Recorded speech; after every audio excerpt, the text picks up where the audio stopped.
Beauty and the Beast. There was once a very rich merchant, who had 6 children, 3 sons, and 3 daughters. Being a man of sense, he spared no cost for their education, but gave them all kinds of masters.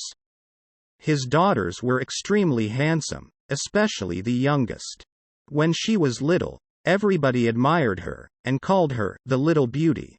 So that, as she grew up, she still went by the name of Beauty, which made her sisters very jealous. The youngest, as she was handsomer, was also better than her sisters. The 2 eldest had a great deal of pride, because they were rich. They gave themselves ridiculous airs, and would not visit other merchants' daughters, nor keep company with any but persons of quality. They went out every day to parties of pleasure, balls, plays, concerts, and so forth, and they laughed at their youngest sister, because she spent the greatest part of her time in reading good books. As it was known that they were great fortunes, several eminent merchants made their addresses to them, but the 2 eldest said they would never marry, unless they could meet with a duke, or an earl at least. Beauty very civilly thanked them that courted her, and told them she was too young yet to marry, but chose to stay with her father a few years longer. All at once the merchant lost his whole fortune, excepting a small country house at a great distance from town, and told his children with tears in his eyes, they must go there and work for their living. The 2 eldest answered, that they would not leave the town, for they had several lovers, who they were sure would be glad to have them, though they had no fortune. But the good ladies were mistaken, for their lovers slighted and forsook them in their poverty. As they were not beloved on account of their pride, everybody said, they do not deserve to be pitied. We are very glad to see their pride humbled. Let them go and give themselves quality airs in milking the cows and minding their dairy. But, added they, we are extremely concerned for Beauty. She was such a charming, sweet-tempered creature, spoke so kindly to poor people, and was of such an affable, obliging behavior. Nay, several gentlemen would have married her, though they knew she had not a penny. But she told them she could not think of leaving her poor father in his misfortunes, but was determined to go along with him into the country to comfort and attend him. Poor Beauty at first was sadly grieved at the loss of her fortune. But, said she to herself, were I to cry ever so much, that would not make things better. I must try to make myself happy without a fortune. When they came to their country house, the merchant and his 3 sons applied themselves to husbandry and tillage. And Beauty rose at 4 in the morning, and made haste to have the house clean, and dinner ready for the family. In the beginning she found it very difficult, for she had not been used to work as a servant, but in less than 2 months she grew stronger and healthier than ever. After she had done her work, she read, played on the harpsichord, or else sung whilst she spun. On the contrary, her 2 sisters did not know how to spend their time. They got up at 10, and did nothing but saunter about the whole day, lamenting the loss of their fine clothes and acquaintance. Do but see our youngest sister, said they, one to the other. What a poor, stupid, mean-spirited creature she is, to be contented with such an unhappy dismal situation. The good merchant was of quite a different opinion. He knew very well that Beauty outshone her sisters, in her person as well as her mind, and admired her humility and industry, but above all her humility and patience, for her sisters not only left her all the work of the house to do, but insulted her every moment. The family had lived about a year in this retirement, when the merchant received a letter with an account that a vessel, on board of which he had effects, was safely arrived. This news had like to have turned the heads of the 2 eldest daughters, who immediately flattered themselves with the hopes of returning to town, for they were quite weary of a country life. And when they saw their father ready to set out, they begged of him to buy them new gowns, headdresses, ribbons, and all manner of trifles. But Beauty asked for nothing, for she thought to herself that all the money her father was going to receive would scarce be sufficient to purchase everything her sisters wanted. "What will you have, Beauty?" said her father.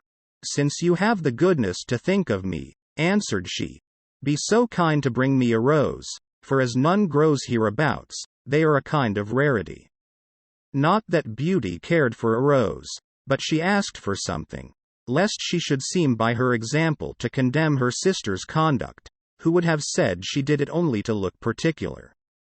The good man went on his journey, but when he came there, they went to law with him about the merchandise, and after a great deal of trouble and pains to no purpose, he came back as poor as before. He was within 30 miles of his own house, thinking on the pleasure he should have in seeing his children again, when going through a large forest he lost himself. It rained and snowed terribly. Besides, the wind was so high that it threw him twice off his horse, and night coming on, he began to apprehend being either starved to death with cold and hunger, or else devoured by the wolves, whom he heard howling all round him, when, on a sudden, looking through a long walk of trees, he saw a light at some distance, and going on a little farther perceived it came from a palace illuminated from top to bottom. The merchant returned God thanks for this happy discovery, and hastened to the place, but was greatly surprised at not meeting with any one in the outer courts. His horse followed him, and seeing a large stable open, went in, and finding both hay and oats, the poor beast, who was almost famished, fell to eating very heartily. The merchant tied him up to the manger, and walking towards the house, where he saw no one, but entering into a large hall, he found a good fire, and a table plentifully set out with but one cover laid. As he was wet quite through with the rain and snow, he drew near the fire to dry himself. "I hope," said he, "the master of the house, or his servants will excuse the liberty I take. I suppose it will not be long before some of them appear." He waited a considerable time, until it struck 11, and still nobody came. At last he was so hungry that he could stay no longer, but took a chicken, and ate it in 2 mouthfuls, trembling all the while. After this he drank a few glasses of wine, and growing more courageous he went out of the hall, and crossed through several grand apartments with magnificent furniture, until he came into a chamber, which had an exceeding good bed in it, and as he was very much fatigued, and it was past midnight, he concluded it was best to shut the door, and go to bed. It was 10 the next morning before the merchant waked, and as he was going to rise, he was astonished to see a good suit of clothes in the room of his own, which were quite spoiled. "Certainly," said he, "this palace belongs to some kind fairy, who has seen and pitied my distress." He looked through a window, but instead of snow saw the most delightful arbors, interwoven with the beautifulest flowers that were ever beheld. He then returned to the great hall, where he had supped the night before, and found some chocolate ready made on a little table. "Thank you, good Madam Fairy," said he aloud, "for being so careful as to provide me a breakfast. I am extremely obliged to you for all your favors." The good man drank his chocolate, and then went to look for his horse, but passing through an arbor of roses he remembered Beauty's request to him, and gathered a branch on which were several. Immediately he heard a great noise, and saw such a frightful beast coming towards him, that he was ready to faint away. "You are very ungrateful," said the beast to him, in a terrible voice. "I have saved your life by receiving you into my castle, and, in return, you steal my roses, which I value beyond anything in the universe, but you shall die for it. I give you but a quarter of an hour to prepare yourself, and say your prayers." The merchant fell on his knees, and lifted up both his hands. "My lord," said he, "I beseech you to forgive me. Indeed I had no intention to offend in gathering a rose for one of my daughters, who desired me to bring her one." "My name is not my lord," replied the monster, "but beast. I don't love compliments, not I like people to speak as they think. and so do not imagine I am to be moved by any of your flattering speeches. But you say you have got daughters. I will forgive you, on condition that one of them come willingly, and suffer for you. Let me have no words, but go about your business, and swear that if your daughter refuse to die in your stead, you will return within 3 months. The merchant had no mind to sacrifice his daughters to the ugly monster, but he thought, in obtaining this respite, he should have the satisfaction of seeing them once more, so he promised, upon oath, he would return, and the beast told him he might set out when he pleased, but, added he, you shall not depart empty-handed. Go back to the room where you lay, and you will see a great empty chest. Fill it with whatever you like best, and I will send it to your home. And at the same time beast withdrew. Well, said the good man to himself, if I must die, I shall have the comfort, at least, of leaving something to my poor children. He returned to the bedchamber, and finding a great quantity of broad pieces of gold, he filled the great chest the beast had mentioned, locked it, and afterwards took his horse out of the stable, leaving the palace with as much grief as he had entered it with joy. The horse, of his own accord, took one of the roads of the forest, and in a few hours the good man was at home. His children came around him, but instead of receiving their embraces with pleasure, he looked on them, and holding up the branch he had in his hands, he burst into tears.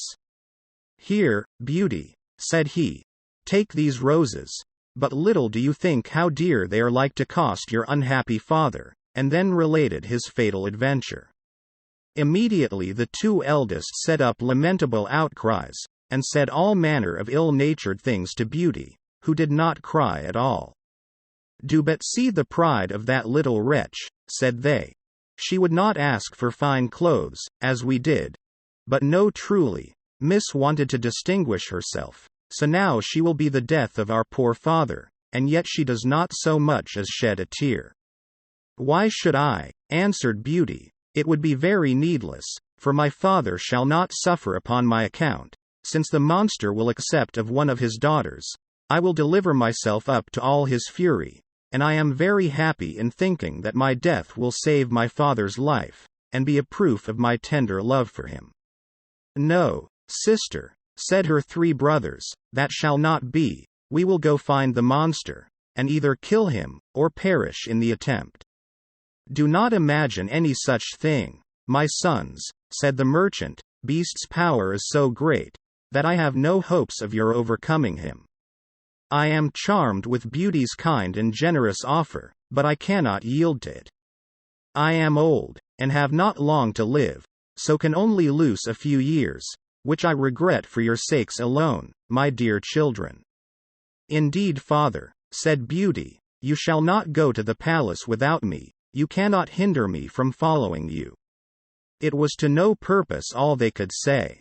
Beauty still insisted on setting out for the fine palace, and her sisters were delighted at it, for her virtue and amiable qualities made them envious and jealous.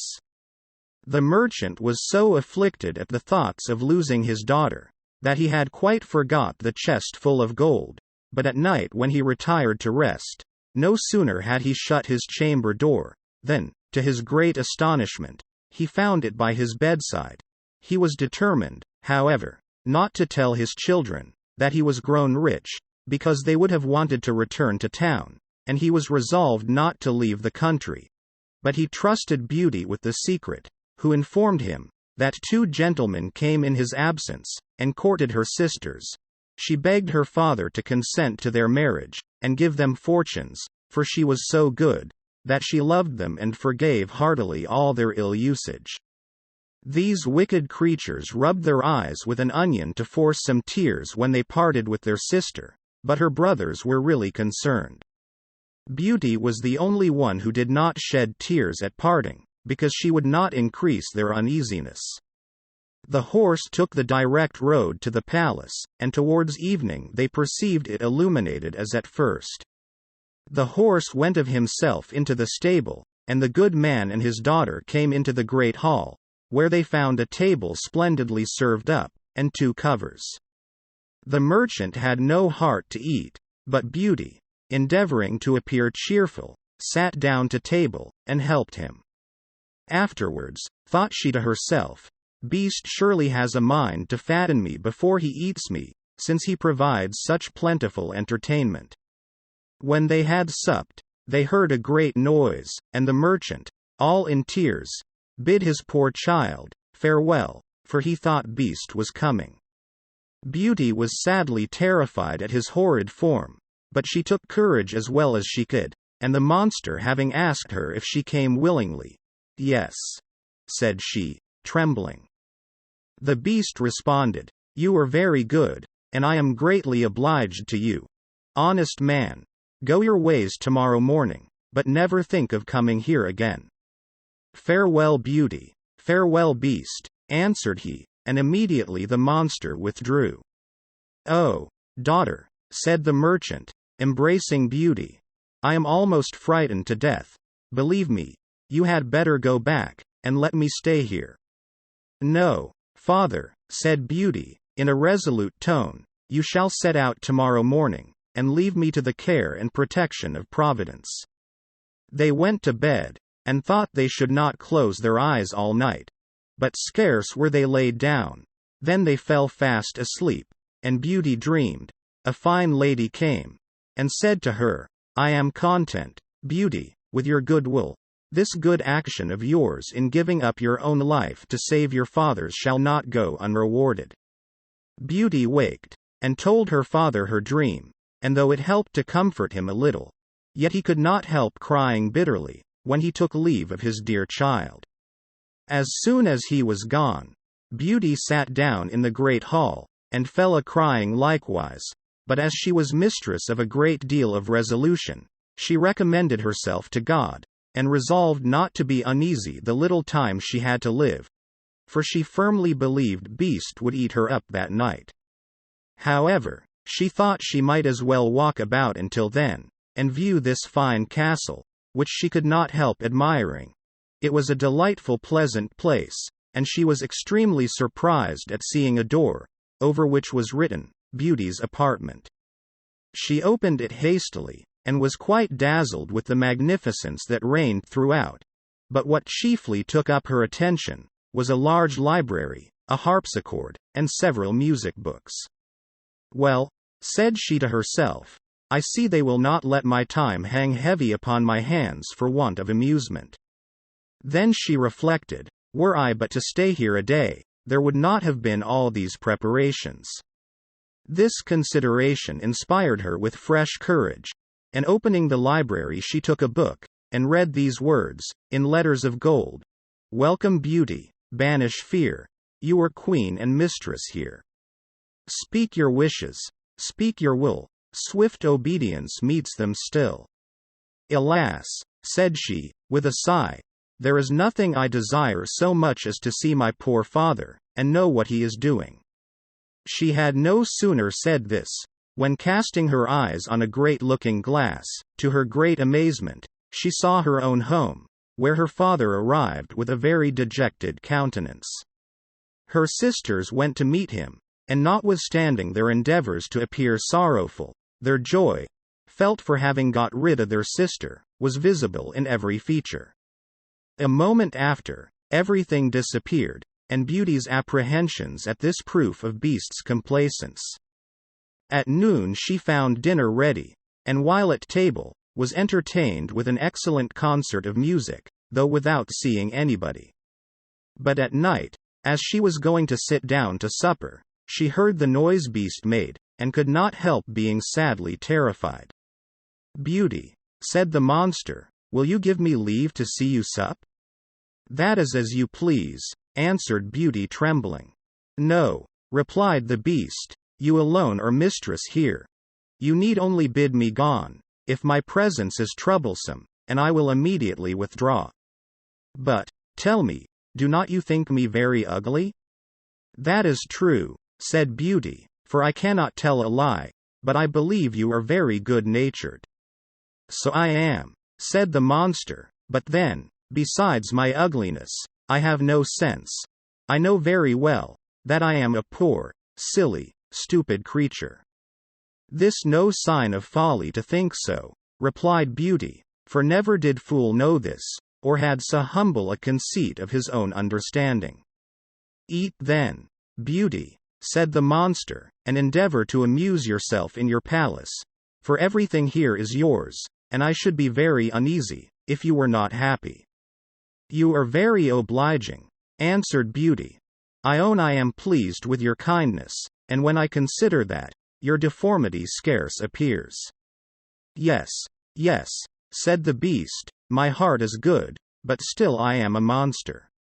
Among mankind, says Beauty, there are many that deserve that name more than you, and I prefer you, just as you are, to those, who, under a human form, hide a treacherous, corrupt, and ungrateful heart. If I had sense enough, replied the Beast, I would make a fine compliment to thank you, but I am so dull, that I can only say, I am greatly obliged to you. Beauty ate a hearty supper, and had almost conquered her dread of the monster.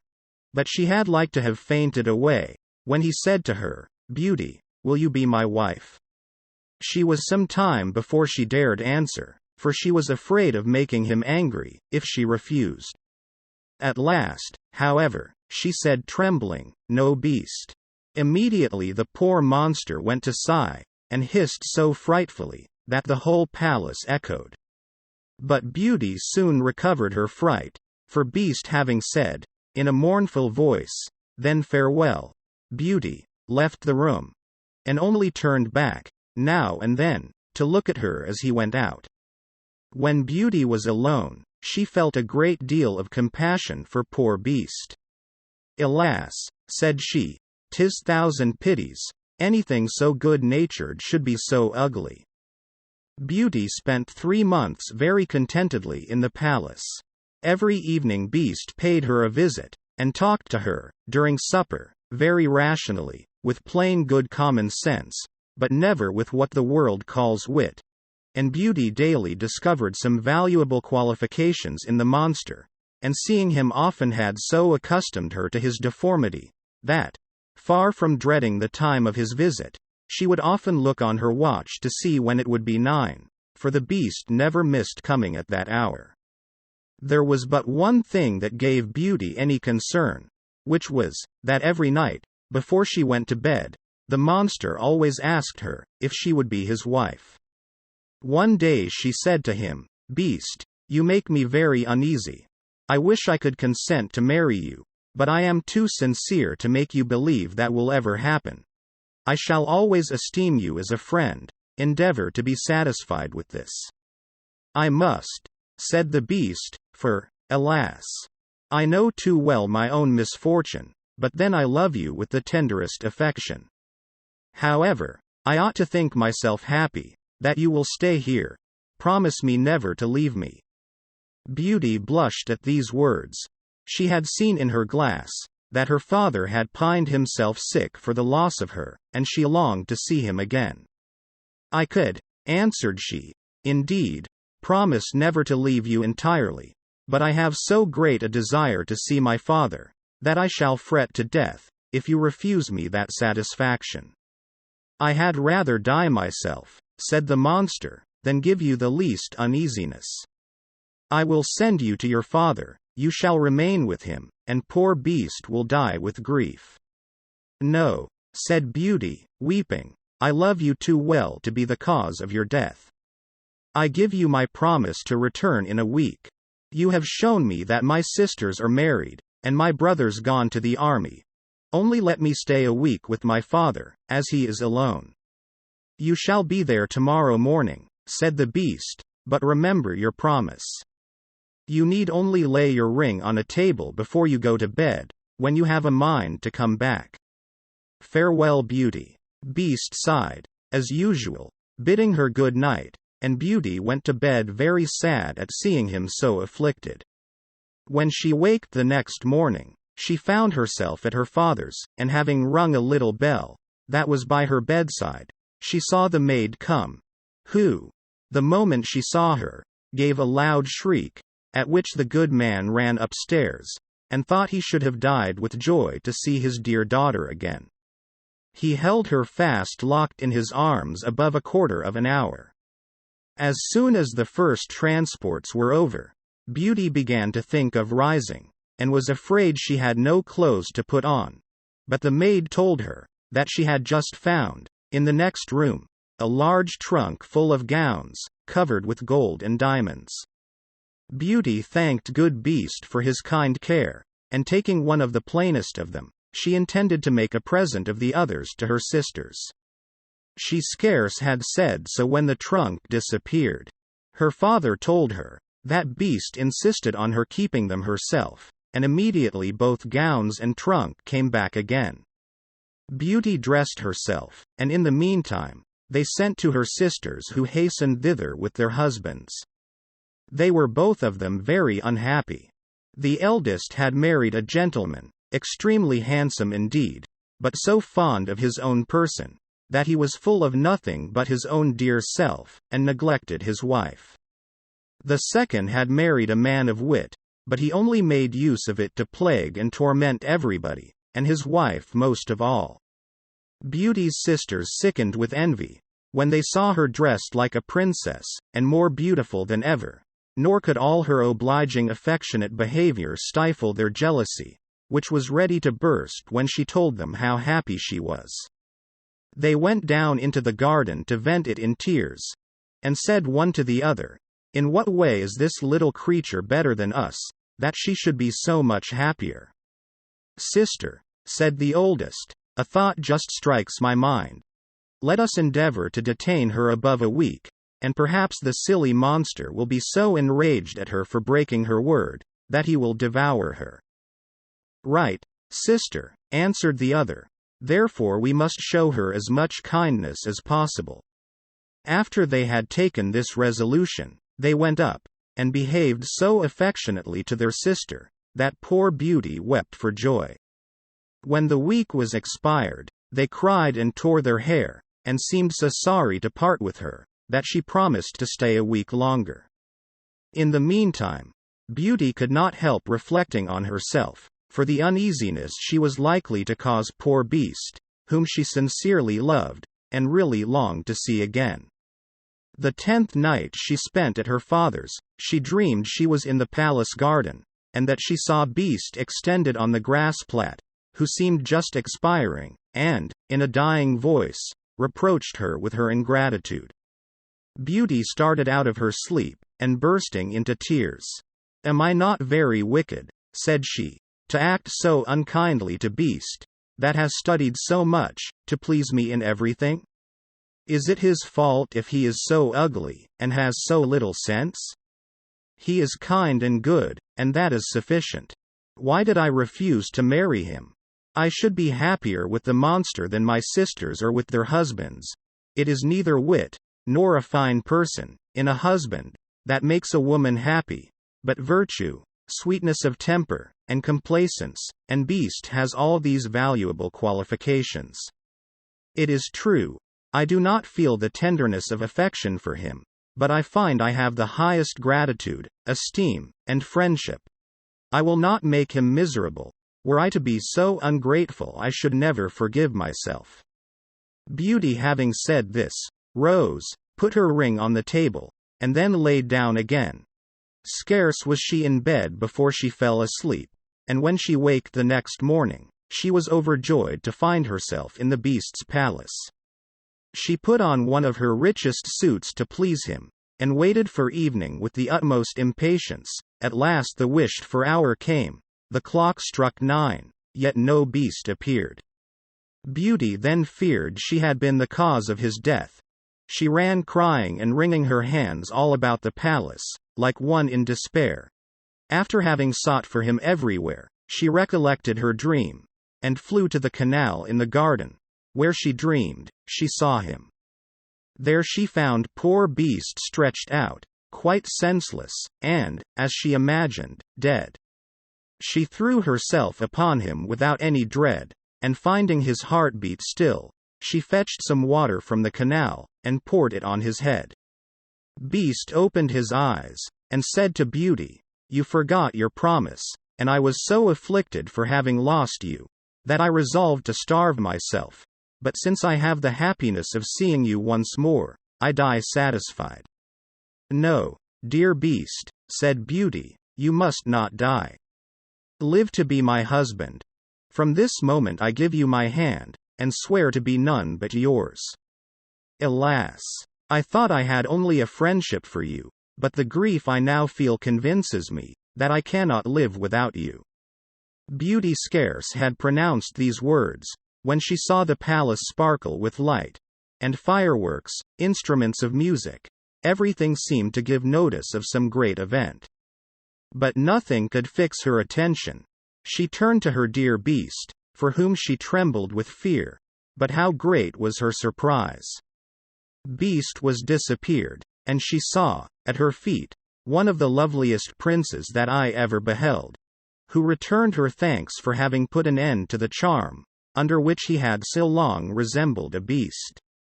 Though this prince was worthy of all her attention, she could not forbear asking where Beast was. "You see him at your feet," said the prince. "A wicked fairy had condemned me to remain under that shape until a beautiful virgin should consent to marry me. The fairy likewise enjoined me to conceal my understanding. There was only you in the world generous enough to be won by the goodness of my temper, and in offering you my crown I can't discharge the obligations I have to you." Beauty, agreeably surprised, gave the charming prince her hand to rise. They went together into the castle, and Beauty was overjoyed to find, in the great hall, her father and his whole family, whom the beautiful lady, that appeared to her in her dream, had conveyed thither. "Beauty," said this lady, "come and receive the reward of your judicious choice. You have preferred virtue before either wit or beauty, and deserve to find a person in whom all these qualifications are united.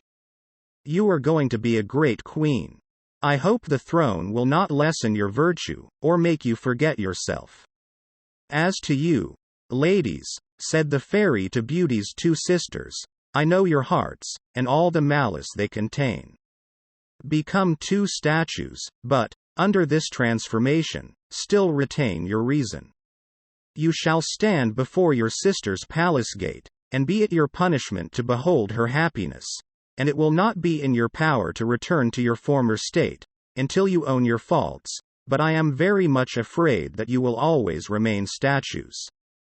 Pride, anger, gluttony, and idleness are sometimes conquered, but the conversion of a malicious and envious mind is a kind of miracle." Immediately the fairy gave a stroke with her wand, and in a moment all that were in the hall were transported into the prince's dominions. His subjects received him with joy. He married Beauty, and lived with her many years, and their happiness, as it was founded on virtue, was complete.